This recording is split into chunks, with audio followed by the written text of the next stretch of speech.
Don Eduardo, muchas gracias por recibirnos en la casa suya. Eh, para hablar de un documento muy importante que usted preparó para la academia sobre qué hacer después de la pandemia. ¿Qué hacer? ¿A dónde vamos a ir? Donde habla de no hay cacao si no hay chocolate. Habla también de la magnitud de algunas de las variables, como el PIB, como el coeficiente de apertura comercial, sistema tributario, la inversión en I+D, el empleo, el desempleo y algunas de las reflexiones finales es sobre qué estamos haciendo sobre los recursos humanos, la producción, la economía, la reforma del sistema tributario y la reforma del Estado. Eso de reforma del Estado suena de lujo. Comencemos a hablar de un poco sobre qué ha pasado con el crecimiento del país. O sea, Bueno, vamos a ver. A mí me parece, vamos a ver, hay un par de cosas iniciales que me parece que son importantes reiterarlas, ¿verdad? Bueno, primero, el país en las décadas anteriores hizo un esfuerzo importante por pasar de un país de rentas bajas a renta media, ¿eh? Bueno, entonces ya es un primer paso que pocos países lo dan. Hay muchos países que siguen con renta baja y no han logrado pasar a renta media. Creo que el objetivo que tenemos nosotros en las próximas 2 décadas, por así decir, es hacer un esfuerzo para pasar de un país de renta media a un país de renta alta, teniendo como imagen, dijéramos, la OCDE, ¿verdad? Y tratar en esos 20 años de acercarnos no a los países más ricos de OCDE, ¿verdad? Pero estamos hablando de un grupo intermedio de países de OCDE, ¿verdad? Y entonces tratar de que nuestro PIB, ¿verdad? Y el ingreso per cápita, ¿verdad? Logramos estar en ese margen, ¿verdad? Diremos, ese sería el marco general, ¿verdad? En el cual nos vamos bien. Segundo, me parece muy importante tener una visión de mediano y largo plazo, ¿verdad? Porque muchos de los problemas son de mediano y largo plazo. Pero precisamente como son de mediano y largo plazo, hay que comenzarlos a atacar desde ahora. Hay medidas que van a tener resultados rápidamente, pero otras van a verse sus efectos en 5, 6, 7 años, ¿verdad? Pero entonces es importante tener esa visión de largo plazo, si quiere, 2 décadas y media, ¿no? Porque eso nos permite que las medidas que tomemos hoy en día estén enmarcadas ya dentro de esos objetivos, ¿verdad? De largo plazo. Y eso me parece que es muy importante, tener una orientación, tener un norte, ¿verdad? Eso me parece que es muy importante. Después, el otro pensamiento que hay ahí, que obviamente no es nuevo, pero que es necesario tenerlo presente, es de que el crecimiento económico no se puede dar si no hay un entorno que propicie y que facilite el crecimiento económico, que está relacionado básicamente con un proceso de inversiones privadas y públicas, ¿verdad? Bueno, pero que no se van a dar si tenemos un problema social o un problema político que impidan que eso se lleve a cabo. Entonces ahí, en la primera parte del trabajo es reiterar una vez más cómo estamos hablando de una especie de un banco con 3 patas, en donde hay una parte política, una parte social y una parte económica, y que para que ese banco pueda sostenerse se requiere que en los 3 campos se hagan progresos. Y menciono ahí como nosotros históricamente hemos avanzado en los 3 campos, ¿verdad?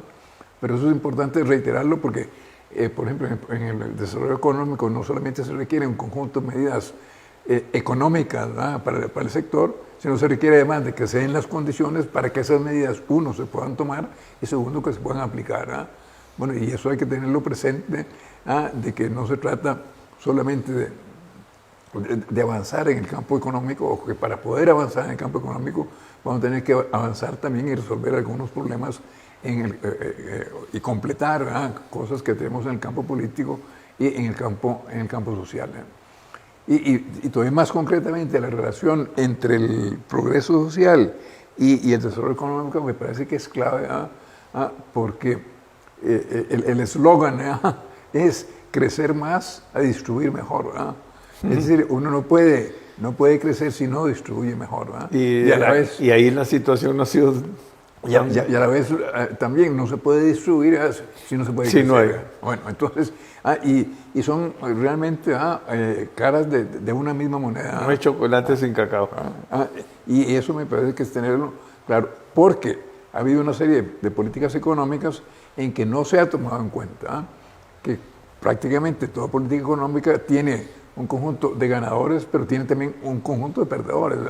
Hay gente que se quedan atrás, empresarios que cuando uno abre las fronteras tienen que rehacerse, cambiar de producción. Una reingeniería total. Total, ¿verdad? Bueno, entonces, trabajadores que se quedan sin trabajo, que tienen que entrenarse en algunas otras actividades, que tienen que moverse en el país de una zona a otra.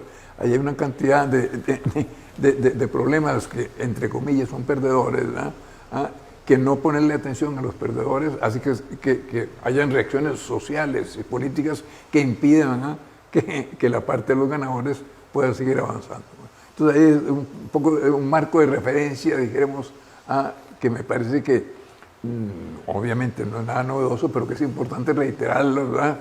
Y tenerlos presentes, sobre todo cuando estamos hablando de un proceso que se va a llevar 2 décadas y media. Sí, Perdón, ¿por qué dos décadas y media? Porque uno encuentra que los países que han dado ese salto,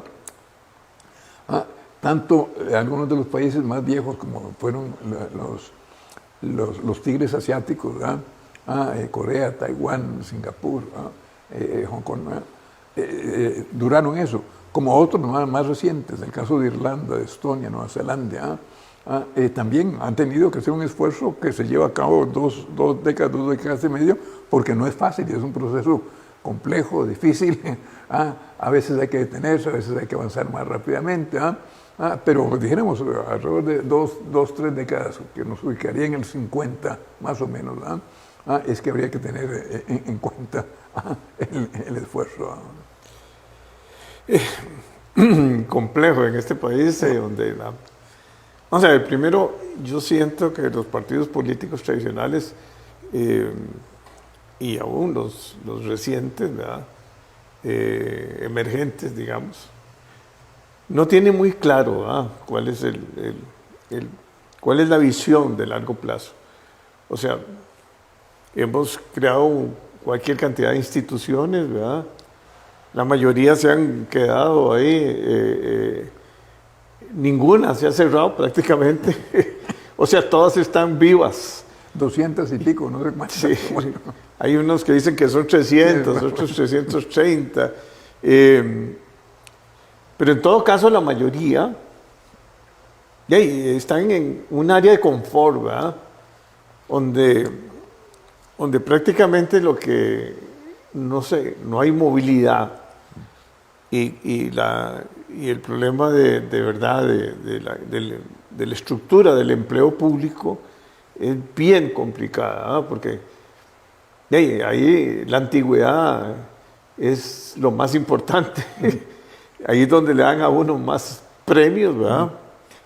Y por otra parte, los sindicatos se han fortalecido y prácticamente, digamos, han secuestrado a muchas instituciones, ¿verdad?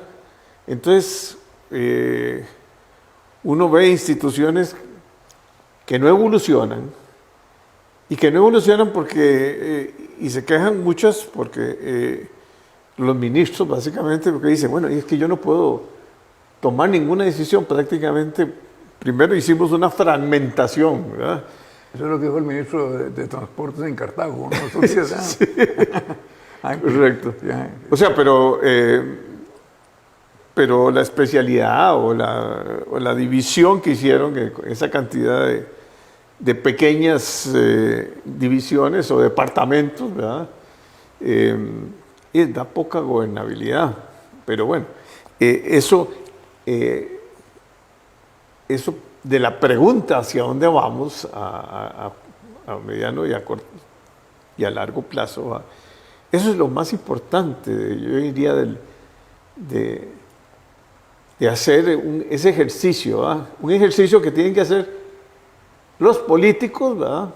La academia y la sociedad costarricense. Ahora, ahí yo no quisiera ser pesimista, uno no puede ser muy optimista, pero quiero decir, no quiero ser pesimista en este sentido, que históricamente en esos tres campos hemos acumulado una cantidad de logros, Sí. para mencionar algunos, por ejemplo, la disminución de la mortalidad infantil, por ejemplo, eso por ejemplo, nos llevó 2, 3 décadas. La salud, la salud ha sido un gran avance. La escolarización de los niños, llegamos a más casi 100%. Después, La niñez, en el campo político, eliminamos el ejército. Tenemos 70 años de una democracia que funciona bastante bien. Nuestro Chapito Dominguiar es eso, políticamente. Es un Chapito Dominguiar. Sí, claro. Bueno, que hemos reforestado el país. Cosas que todas han requerido varias décadas. Nada de eso ha sido ni fácil ni rápido. Ahora, la pregunta es por qué en esas otras décadas logramos hacer ese tipo de cosas y hoy tenemos la carreta metida en un barrial. Sí, con una pobreza que llega al 23%. Bueno, claro, ¿no? Hay que reducirla, y esa es la gran misión. ¿Verdad? Bueno, y todas esas medidas en el campo político, quedan cosas por hacer. Tenemos todo el problema, dice, vamos a ir a un sistema más medio parlamentario, no parlamentario. Hay que reestructurar los partidos políticos, incluyendo lo de la deuda. Bueno, en el campo social todavía nos queda que un ingreso mínimo para la población adulta, la red de cuidado para los niños, en el campo social. Y bueno, en el campo económico nos quedan otra cantidad de cosas que hacer. Pero lo que quiero decir, no quiero ser pesimista en el sentido de que sea imposible dar ese salto. Históricamente, como digo, ya dimos un salto. No, lo hemos hecho en muchas ocasiones. Y por eso pasamos de un país de renta baja a uno de renta Pero media. eso fue mucho de la inserción del país, Bueno, a esa economía mundial dinámica, Bueno, a que haya más competitividad, más productividad. Bueno, pero el tema grueso es el que vos mencionás, que hubo decisiones políticas, Sí, claro. Pero había una crisis también y había unas ciertas directrices, ¿verdad? Pero ese es el reto que tenemos, ¿verdad? Que la labor que tenemos es ardua, complicada, que ya la hemos hecho en otro tiempo, y que no hay razones que uno puede decir, no, es que este país no lo puede hacer, ¿verdad? Digamos, cuando uno ve a otros países que tienen un problema demográfico, con poblaciones indígenas, todo ese tipo de cosas, yo pienso, por ejemplo, caso un país como Guatemala, por ejemplo, las dificultades que van a tener un país como Ecuador, ese tipo, otros que tienen unos conflictos religiosos tremendos, otros que están por desintegrarse, países que las provincias quieren ser países, hay uno en España, bueno, ese tipo de cosas. Y bueno, se pregunta, bueno, ¿cómo van a hacer esos países para...? Si hay algo que estamos orgullosos los costarricenses, y ahora lo vimos el 15 de septiembre, todos los niños desfilando y orgullosos de su bandera y de su democracia y de los valores de esa democracia que tanto ha costado.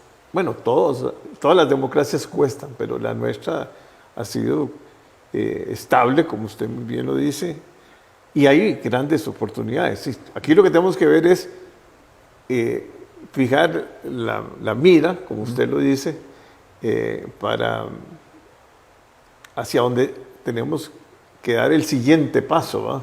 Sí, y a mí me parece que con respecto al que no debería haber mucho problema.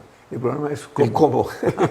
¿Cómo es el problema? Pues ahí es donde creo que todos estamos de acuerdo que mejorar la educación, la parte social, la parte política, tenemos discrepancias, pues, y está bien que las tengamos, pero básicamente acerca de lo que querríamos hacer, cuál sería la meta que queremos a 15, 20 años, me parece que ahí pues, no va a ser fácil, pero que tampoco sería tremendamente difícil ponernos de acuerdo.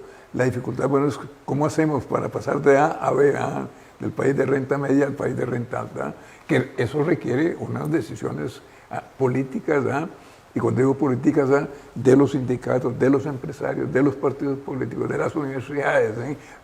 Se requiere que alinear una serie de astros para poder avanzar, porque en términos económicos es crecer al 5 o 6% por año, que no es imposible. Ha habido décadas en que logramos eso. Bueno, pero ahora necesitamos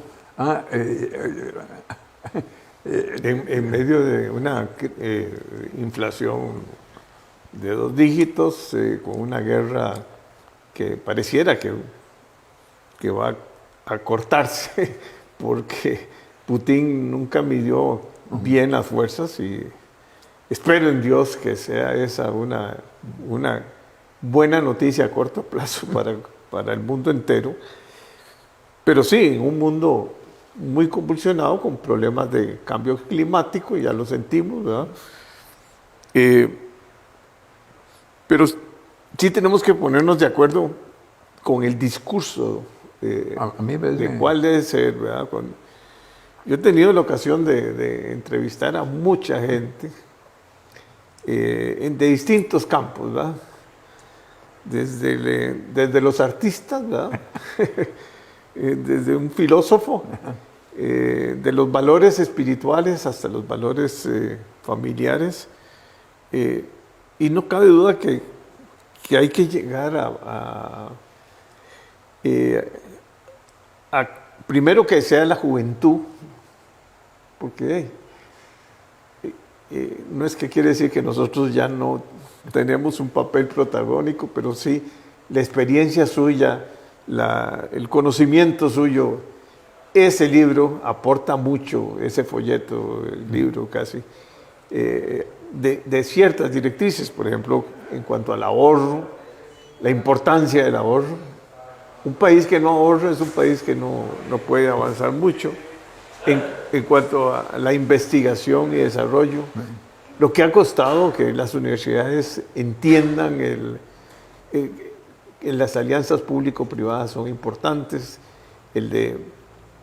todo lo que tiene que ver con el bienestar social, el crecimiento económico. Bueno, ahí toca usted hasta la elección de los diputados, porque en muchas cosas la Asamblea Legislativa es el tambor más importante político, o sea, donde casi todo pasa y hay que buscar acuerdos políticos, ¿verdad? Yo creo que el actual presidente, don Rodrigo, ya está comprendiendo la importancia del acercamiento con la Asamblea Legislativa, y yo tengo fe de que se van a hacer grandes logros, pero sí hay que hacer un nuevo acuerdo social, digamos, ¿verdad? Porque la enseñanza está en crisis, ¿verdad? La enseñanza, por esa estructura tan complicada que tiene el MEP, ¿verdad? 80,000 maestros. ¿Sí? Es algo extraordinariamente grande, muy vertical.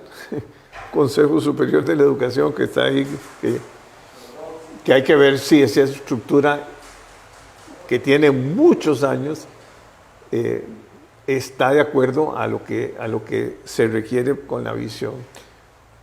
Porque todos esos países que usted habló, de Estonia, Letonia, todos esos países pequeños pero grandes en educación, han logrado crecer su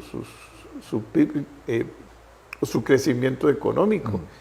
Y la igualdad.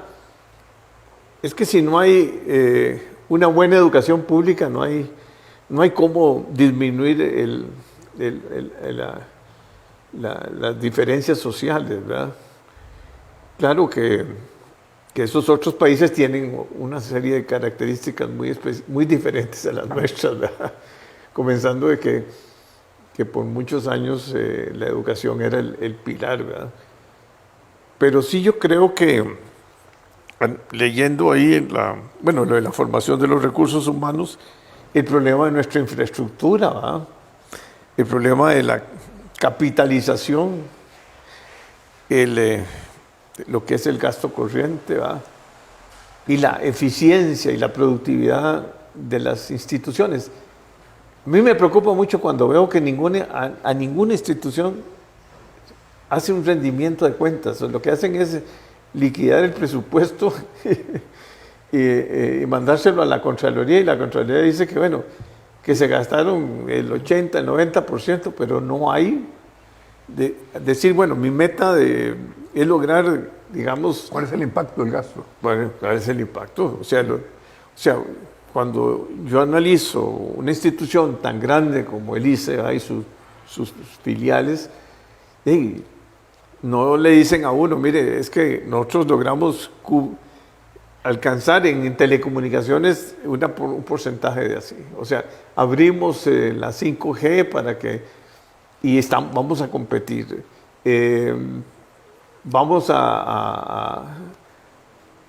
No vamos a crecer en más... en telefonía fija. ¿Ah? En telefonía fija. En telefonía fija, que cuesta no sé cuánto.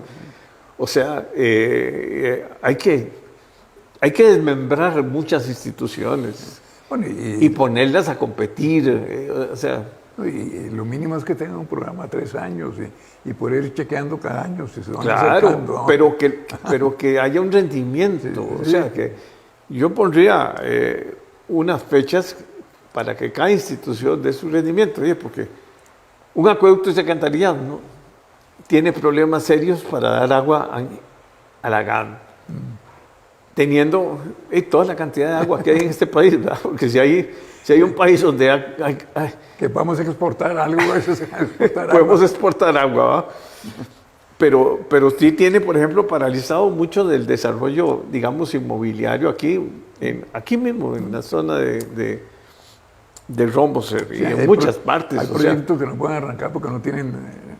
disponibilidad de agua. O hay que esperar años para que le den a uno un permiso para disponibilidad de agua.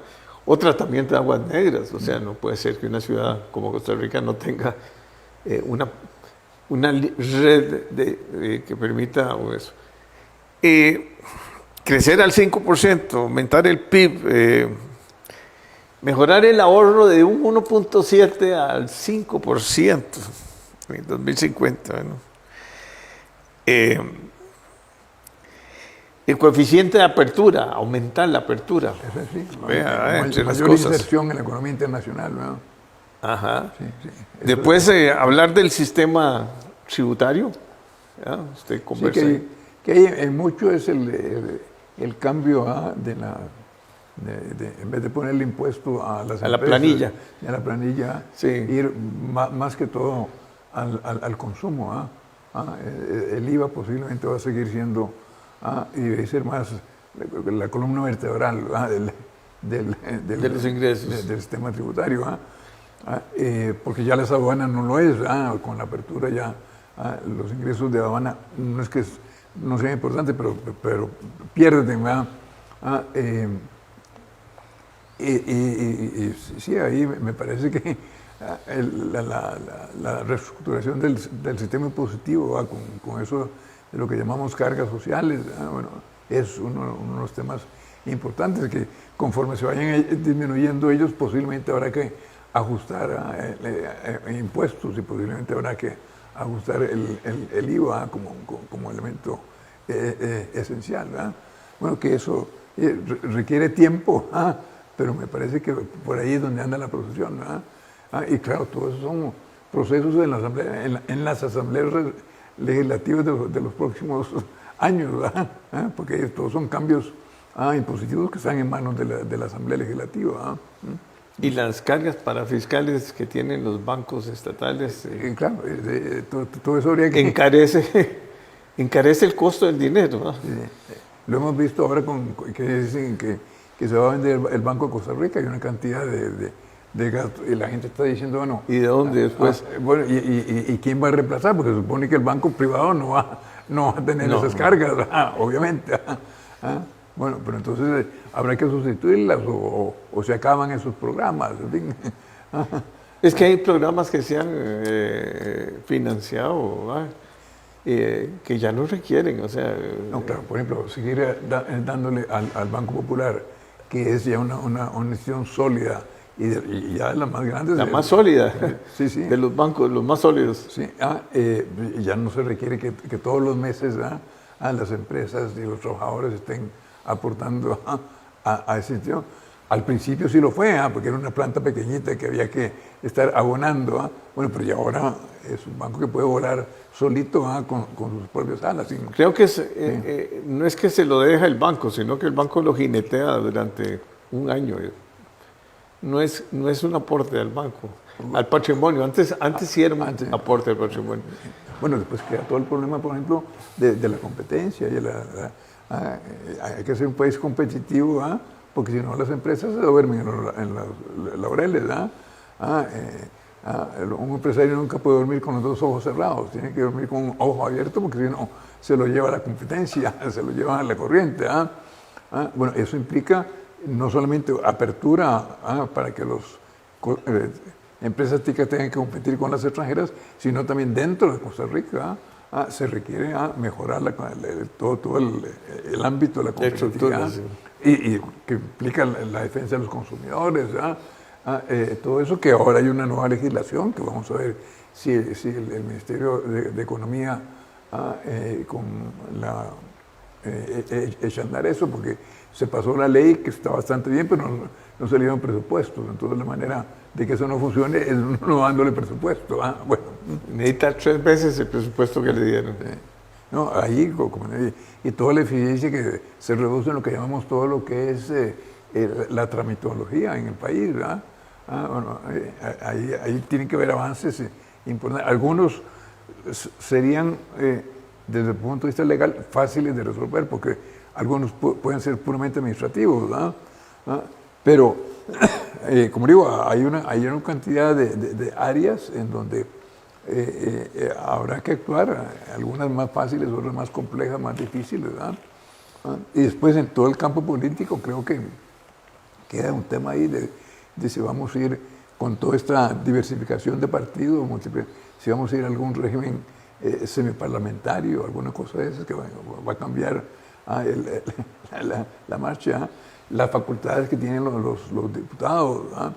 En otros países los diputados, por ejemplo, no tienen iniciativa en cuanto a impuestos o en cuanto a presupuesto. Pueden decir sí o no, pero la iniciativa solamente la toma el Poder Ejecutivo. Un diputado no puede presentar un proyecto de ley para aumentar el impuesto a la renta o para quitar un renglón del presupuesto y pasárselo a otro. Eso no lo puede hacer el diputado. O sea, las facultades que tienen los diputados aquí son enormes desde ese punto de vista. En otros países todo eso está limitado. Bueno, no quiero decir que tengamos que copiar, pero lo que quiero decir es que en el ámbito político también hay posibilidades. Cuando las legislativas de Francia e Italia, que tienen 600 diputados, hay diputados que nunca hablan durante los 4 o 5 años que lo nombraron. Ellos hablan en las comisiones del partido para elaborar una posición del partido, pero el partido tiene un vocero sobre diferentes temas. En política exterior solo un diputado habla por tal partido, porque si hablaran todos sería imposible. O sea, toda esa mecánica, por ejemplo, legislativa, bueno, en algo vamos a nosotros tener que modernizarnos, sobre todo si fructifica la idea de pasar a 80 diputados, por ejemplo. Ya hoy en día con 57 que quieren hablar, bueno, entonces pueden alargar los debates en otros países. es diferente. Repito, insisto que no tenemos que copiar, pero tenemos que aprender de otros países en cuanto a ese tipo de organización, ¿verdad? Yo no le impresiona, por ejemplo, la Cámara de Comunes, o sea, allá en Inglaterra, o sea, como hay como usted muy bien lo explica, hay una persona que es la que habla. Hay un vocero, ¿ah? Hay un vocero. Y a veces cada partido tiene un vocero por temas, ¿verdad? Por temas. Sí. Que en política internacional, política fiscal, en agricultura, si se quiere, ¿verdad? Tienen un vocero. Y claro está, cada uno de los voceros tiene que ir a defender la posición, no de él, ¿verdad? Sino la del partido que se discutió entre los diputados del partido. Ahí sí es donde hablan. Ahí se enriquece. Sí, claro. Pero que eso, que un diputado tenga una posición diferente a la que tienen los otros bueno, eso no se ventila en el plenario. Bueno, como digo, en el campo social, todo ese tema de un ingreso mínimo, una pensión mínima para la población adulta mayor, bueno, eso habrá que discutirlo. Que ahí el sistema de pensiones no es un sistema contributivo, sino que es un sistema que va directo al presupuesto nacional, como es el presupuesto de educación. Bueno, hay unos temas gordos, ¿verdad? Pero yo siento que muchos diputados lo que llegan ahí es a decir, bueno, démosle plata a tal cosa, démosle plata al otro, quitémosle a esto, quitémosle al otro. O sea, no hay una planificación, no hay un análisis exhaustivo, no hay una estructura de partido fuerte donde también se discuten los temas nacionales, o sea, de reforma del Estado, por ejemplo. ¿A dónde queremos llegar? ¿Cuál es la visión de cada uno de los partidos importantes, emergentes también? O sea, pero eso de tener un vocero y una opinión y no hablar de ocurrencias, ¿verdad? Porque de ocurrencias de vez en cuando. Yo gozo con las ocurrencias, porque son ocurrencias, ¿verdad? El pobre ministro de Hacienda dice, no, por favor, o sea, no, seamos serios. No me inventen, seamos serios. Pero es que vuelvo a lo mismo, no conocen la realidad nacional, tal vez. Y lo importante es ahora dar confianza al inversionista, dar confianza para que vuelva a crecer la economía, porque la economía vive de la confianza. Es lo mismo que la misma inflación, hay que tener la meta de que la inflación se va a reducir el año entrante, que hay que controlarla, que es un mal que hay que combatirlo, porque sobre todo afecta a la gente más sencilla, más humilde, a ese porcentaje de la población donde la alimentación y el transporte es casi el 50% de sus ingresos, o más del 50%. Y que nos afecta directa e indirectamente, porque eso también hace un problema fiscal, ¿verdad? Y que tampoco al fisco le alcanza para servicios sociales, servicios públicos, ¿verdad? Así que por los dos lados agarran a esos grupos de bajos ingresos, ¿verdad? Les disminuyen los servicios, la calidad de los servicios, ¿verdad? Y por otro lado le aumentan el precio de los alimentos que tienen que comer, ¿verdad? Ahora, no sé cuál va a ser la política que va a seguir este gobierno, porque de este gobierno yo no he visto todavía un planteamiento, digamos, a mediano plazo, para los 4 años, de decir, bueno, vamos en desarrollo económico por aquí, en desarrollo social por acá. Bueno, esa parte no. Veo que el presidente sí tiene una cantidad de ideas y de planteamientos, pero prácticamente puntuales, ¿verdad? Bueno, pero no lo veo eso. Sí, cuando debiéramos de hacer, como dicen, antes se hablaba de una encerrona. Una encerrona que tenemos que hacer y una pausa que tenemos que hacer. O sea... perdón, y todavía, si el presidente no le parece eso, bueno, que nos diga lo que él piensa, está bien. Está bien, no, yo no quiero, yo sé lo que tengo que hacer. Bueno, Bueno, pues entonces que nos planteen, dijéramos... La figura completa. Para los 3, 4 años, bueno, aquí es donde voy, y el que no viene conmigo, que se haga un lado, bueno, ok, ese es su estilo, pero algunas veces era a través de una encerrona, como usted dice, donde su idea, pero si el presidente tiene la idea de que él ya sabe lo que tiene que hacer, bueno, pero que nos diga, lo dibuje casi. Porque eso es importante desde el punto de vista de confianza. Claro. Por ejemplo, con todas estas modificaciones de la ley de la regla fiscal y todo eso, uno no sabe si vamos a ir más bien de que es un presidente gastón, no sabemos, puede ser de que no, que es lo que quiere gastar un poco más por las circunstancias, pero que más bien va a mantener las riendas de las finanzas públicas, pero no lo dice, entonces no. Sí, hubo dos señales, pongámosle así. Una, ser muy estricto con el aumento en una institución tan importante como la Caja. Hubo un aumento también pequeño, porcentualmente en el INSS, ¿verdad? Los más pequeños. En la Contraloría tengo entendido que hubo también un aumento, también retroactivo y todo ese tipo de cosas. Bueno, sí, hay que ajustar un poco, pero lo que no es justo es alimentar la inflación, porque si comenzamos a aumentar los salarios y nos comenzamos en esa... una bola que pues no la vamos a poder parar, ¿verdad? Y es que todo eso trae incertidumbre. Es diferente si nos dicen, mire, por tal y tal razón, vamos a tener que gastar más de lo que dice la regla fiscal. Bueno, pero esto se para. Aquí llegó. Hasta aquí llegó, de aquí en adelante vamos. Porque si no, uno no sabe si es que va a seguir la cosa. Y entonces... hablando de los inversionistas y todo eso, le crea un ambiente de falta de seguridad. Bueno, Eduardo, muchas gracias. Siempre a conversar con ustedes es enriquecedor, es un honor. Y muchas gracias por la invitación. No. Hasta la próxima vez. Hasta la próxima vez. Yo creo que... Con mucho gusto, ahí conversamos. Que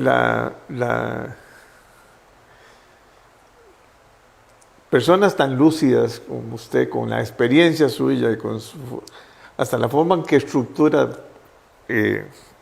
ese documento, que es para mí casi obligatorio leerlo, nos debe llamar a todos los costarricenses y a la sociedad costarricense a que hagamos ese análisis, o sea, que hagamos una pausa. Porque si no, estamos como en el pobre ministro de Hacienda es el que todos los días sufre, ¿verdad?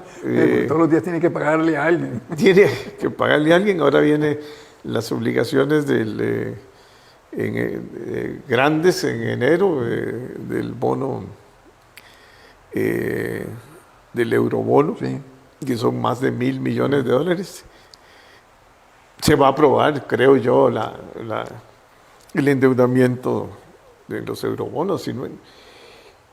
Dejémonos de hacer política y pongámonos como país a hacer política, pero una política de largo plazo y con una visión clara, y pongámonos de acuerdo. Porque si no, seguimos con los escándalos y con los problemas y con un parche por aquí, otro parche por allá. En fin, sí. Ahora toda la problemática se centra ahora en los problemas de las inundaciones y de la situación tan complicada climática. Pero eso va a pasar. Pero después de eso tenemos que tener un programa de mediano y de largo plazo. No, y fíjate, hay cosas que uno no entiende, el espectáculo que está dando la Corte Suprema y que no pueden nombrar un presidente. Sí. Está raro. ¿Cuántas sesiones llevan ya? Sí. ¿Cuántos lunes? Bueno, y son los máximos. Y es la autoridad máxima. Bueno, entonces, de que no hay posibilidad de llegar Acuerdos. a un consenso. Eso me parece a mí que siento un poder de tan enorme importancia en el país. Bueno. Bueno, Eduardo, muchas gracias. Con mucho gusto, muchas gracias.